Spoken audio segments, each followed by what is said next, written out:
So I'm going to be honest here, my interest in BlazBlue cross-tag battles started essentially before the game was even announced. I had started trying out some of the old Arc System roster with Guilty Gear Revelator, and was starting to look at the rest of the library. The main issue is when you have 3 different game series with multiple games per series and multiple versions per game, you get into a point when you're trying to figure out what games to buy and where to start. And when you're on a budget, that's something of a difficulty, and thus something I wanted to avoid. Enter Crosstag, a game that promised, if nothing else, an option to get a taste for these series for a far cheaper price point than getting each game, while also including Ruby, for some reason. I'm still curious what blood sacrifice Miles had to make to get them in the game, as well as how insufficient it apparently was, seeing as only Team Ruby got in, and not even everyone was in at launch. We'll get into that in a minute. The story of BlazBlue Cross Zone is that a system designed for observing multiple worlds decides to create a pocket dimension based on the 4 franchises within the game and hold the 36 Keystone Scramble,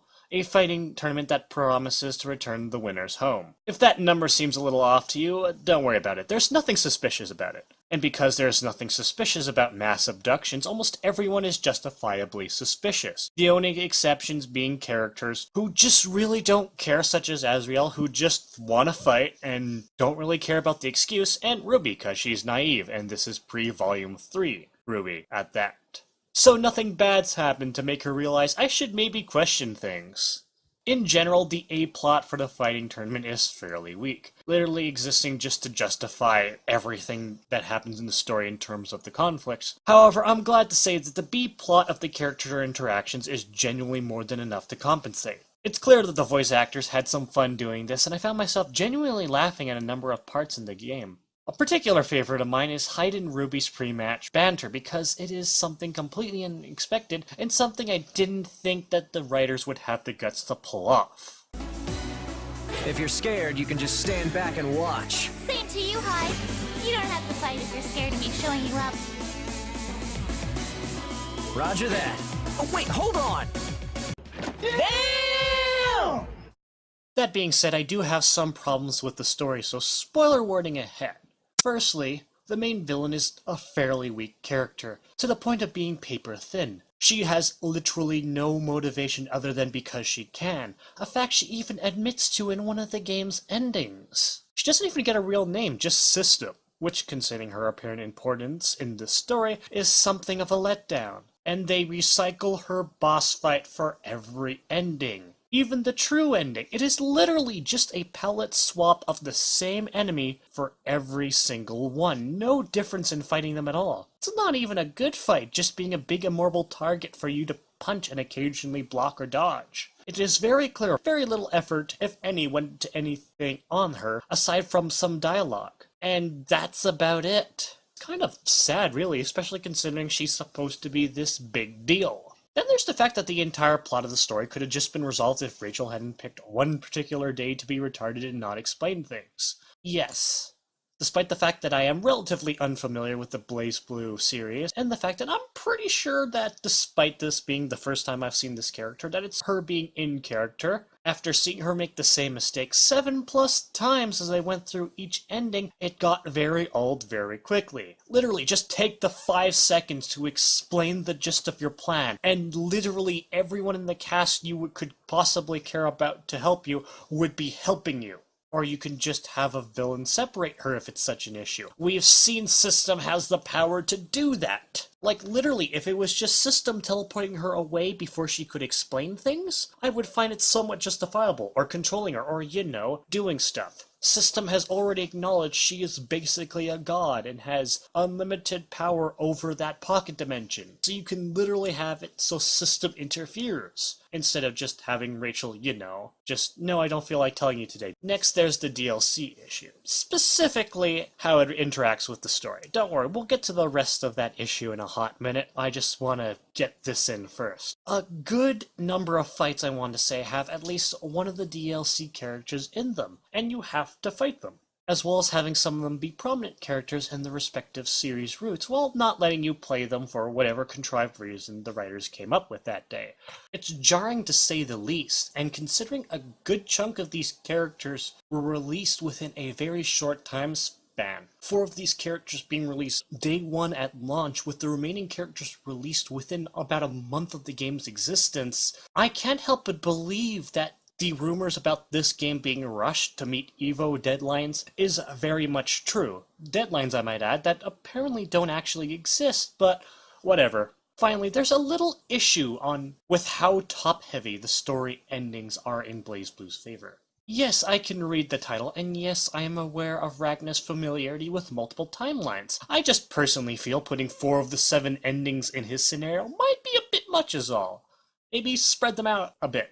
Beside that, I found the multiple endings to be perfectly fine. Persona 4's ending ended up being my favorite by virtue of how much it broke me. But every ending was at least interesting, if not funny, and I appreciate each and every one for what it is. In terms of modes, there's a noticeable absence of an arcade mode. Although the detailed training mode is nice to figure out some things, seeing as my experience with fighters is not at all vast. But aside from that, there's survival and not much else aside from basic fights. The lobbies having the chibi avatars are a nice touch and can be fun for a bit, but honestly, I was expecting a bit more for modes. Maybe a little special something here and there, but at the very least I was expecting something akin to an arcade mode where we can at least just climb up a ladder with our top character picks. BlazBlue Cross Tag Battle effectively has 5 main buttons you'll really care about while playing gameplay aside from the directions. Square and triangle handle the game's auto combos, which are your basic press button do thing. They're not overly complex, and not really heavy and light attack like I initially thought they were. Each one is effectively just a basic combo. Hit whichever one you like, and it's possible to cancel one and go into the other mid-combo, so if you're so inclined, you can possibly get a bit of an extended combo by doing one and then ending in another. Your third button is circle, which handles special actions. By using the correct directional input and circle while you have enough meter, you'll execute one of the game's various supers, and just hitting it normally will cause the character to lash out and try to do a hit. If successful, both that character and the partner character, assuming that partner character is of course still alive, will perform a bit of a rushdown, and if you time your button press correctly, you can increase the damage of that rushdown. Finally, we have X, which controls tags, which is pretty self-explanatory. Hit X when you're not being completely bashed in the face and you'll switch to your partner character. Just keep in mind that that character is completely vulnerable for a second, so try not to do this when the enemy is charging at you. Finally, we have R1, which handles our partner actions. Hit R1 and your partner character will do an assist, which is controlled by the meter down at the bottom of the screen, with it being able to hold 2 charges for your assist attacks. Just keep in mind that the assist attacks are also controlled by directional inputs when you press R1, so if you're backing up, you'll do a completely different attack than if you were just standing still neutral. Something to keep in mind. In general, BlazBlue Cross Tag Battle's a bit of an awkward switch when you're getting off something like Guilty Gear, but it's not a bad game in terms of its controls. The circle button handling special actions is a little weird, but once you get used to it, it's a completely competent fighter that handles perfectly well. Sound design is for the most part spot on. I especially like how the game's main theme, Crossing Fate, was remixed so that there's a version for each series that even sounds like it could have been from their respective series. Or so I assume. I can only really vouch for 2 of them, but I don't believe Arc would be so incompetent to do 2 right and then mess up the rest. There is an issue with some of the songs just not being good fighting themes. Some of the Persona 4 themes are just not good for fighting games. And while Red Like Roses might be a good song, it doesn't really work as a fighting theme in my opinion. So is Arc Sys vs. Rooster Teeth a fun game? Yes. It plays well, the controls are precise enough to do what you need to do, and the roster is, if nothing else, varied. Although we could use some more Ruby characters to balance out the roster a bit. Just saying. But should you buy this? That's a bit more complicated. Yes, all of the revealed characters have been released as of now. But the fact of the matter is, Arc Sys still rush out a game just to have an excuse to get it into EVO.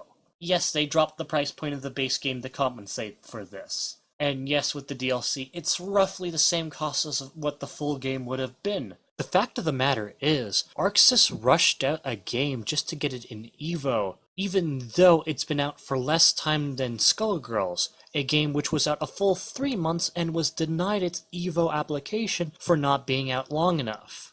And the simple fact of the matter is that is the reason why BlazBlue Cross Tag Battle was released the way it was. Arc Sys wanted it in EVO, and understandably so. EVO is a pretty big fighting tournament, perhaps even the WrestleMania of fighting game tournaments, And the simple fact that BlazBlue Cross-Tag Battle is on that stage almost guarantees that a bunch of attention is going to be brought to it. And with that attention and free advertising, there's no doubt that ArcSys is going to make a killing selling copies of it following the event. And that's why I have to go against it. Even though it's a good game that, in all honesty, I'm perfectly fine with it being an Evo. Yes, I have some complaints, it's a little short on modes, and I think the story is a little bland. But in terms of a raw fighting game, BlazBlue Cross-Tag Battle is more than acceptable, and definitely deserves its shot on the stage. It's just the way ArcSys went about it. Not only doing the things that it did, but doing the traditional AAA gaming strategy of remaining quiet the moment any of the criticisms were brought forward. Yes, it ultimately fixed all these issues relatively quickly, but the fact of the matter is it's still released with those issues, all so that it can put a flimsy justification to get it into EVO, no questions asked. And it largely didn't work. People are still asking questions. People are still curious about all these things and why this game launched the way it did. And that is the reason why I can't really give my 100% recommendation. I want to. I feel the game's good enough on its own merits to buy. However, because of the business practices involved, I can't exactly give this game my full blessing. So while I'm not going to say it's not worth your money, I'm also not going to say it is. Now, if you want to get it right now, I'd say there's nothing wrong with that. The game is, as I've already said, perfectly solid and definitely worth your time. And if you want to wait for a sale, that's fine. But I do think that repercussions should be thought about for ArcSys. As I've already mentioned, I'm not familiar with their business practices. I've only really started paying attention recently with this game, as this is really the first game I'm getting. The only other game I've done so is Revelator, and that was well after the fact. So any major events related to its launch and its DLC practices were well over my head. But I am paying attention now, and I understand that there's might be more to this and more to these practices than I actually know. But now I'm aware. So what I'm essentially saying, ArcSys, is, today you get a pass, because I don't personally know about these incidences. And I'm only just learning about them now, and this is the first game of experience, and I still think it's a relatively solid game. It has its issues, it's not perfect, but it can and likely will be better. I am paying attention now. And if this happens again, or if this gets worse, I will be the first to jump on that horse, or at least one of the first. I imagine there are other people who are far more into this and paying far more attention. I myself take forever to upload videos, as you can probably tell by this video, but I'm watching, and I will be one of the people who will bring it up. Now, I can't say it's not going to do too much, but I'll do it, because I do believe that if this continues, this can be a problem. You acted in such a way this time that I'm willing to let it slide, because, again, I'm new to it. But next time, man, don't do it.